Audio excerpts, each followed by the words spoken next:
Teh putih itu kenapa dikatakan putih gitu ya?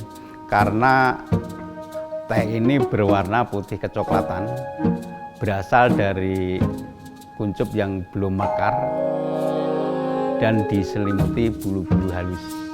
Setelah kering, bulu-bulu halus ini membentuk warna putih keperakan.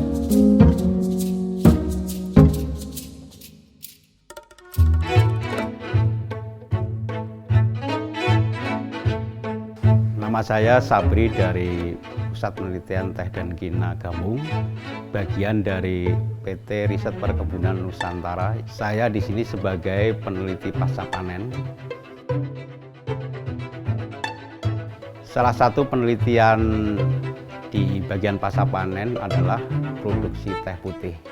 Nah, kebetulan teh putih ini yang sudah dirintis oleh beberapa peneliti sebelumnya ini diungkapkan kembali, kemudian dilakukan secara intensif uji coba. Kemudian tahun 2012-2013 itu mulai bisa sedikit demi sedikit merintis untuk dijual gitu. Dengan kualitas yang semakin kita tingkatkan gitu, dan mulai merintis produksi yang sedikit lebih besar karena pasar mulai ada secara rutin gitu Pak. Nah, di tahun 2013-2014 itu mulai mendirikan pabrik YT Pak. Nah, permintaan di awal 2013-2014 itu cukup besar.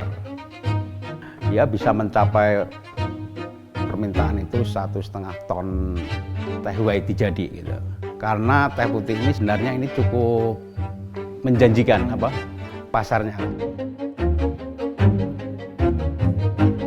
Untuk proses pengolahan teh putih ini memang berbeda dengan proses pengolahan teh hitam, berbeda dengan proses pengolahan teh hijau.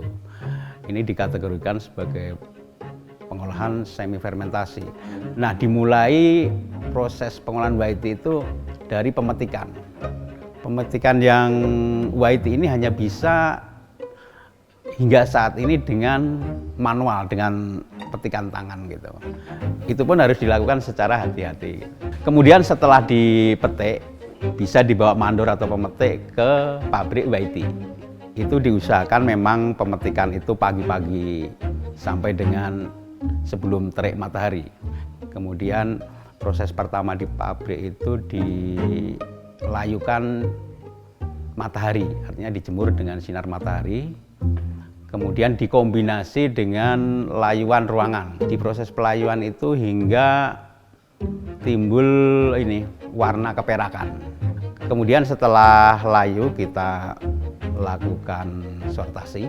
Kita sortasi untuk mengambil yang peko saja, peko tanpa ada daun, kemudian tanpa ada warna kuning, tanpa ada warna yang hitam gitu.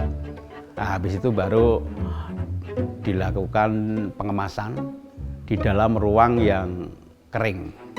Setelah dilakukan pengemasan primer dengan aluminium foil berbagai ukuran, keunggulan teh putih dibanding dengan teh jenis lainnya itu kandungan antioksidan, kandungan polifenolnya itu paling tinggi di antara jenis teh lainnya. Itu juga teh putih ini memiliki aroma yang khas dan wangi.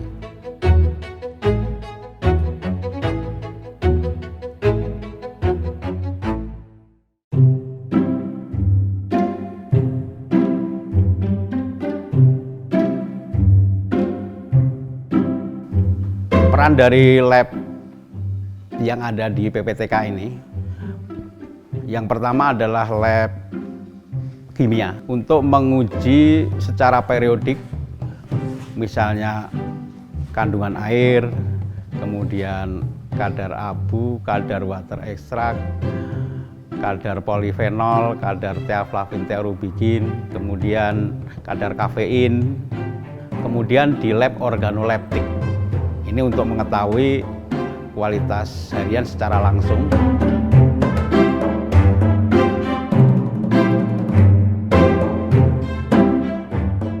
Dari segi pemasaran teh putih sejak tahun 2013 banyak sekali sebenarnya para mitra atau untuk menjadi distributor, walaupun memang skalanya memang kecil-kecil ya, namanya juga produk premium.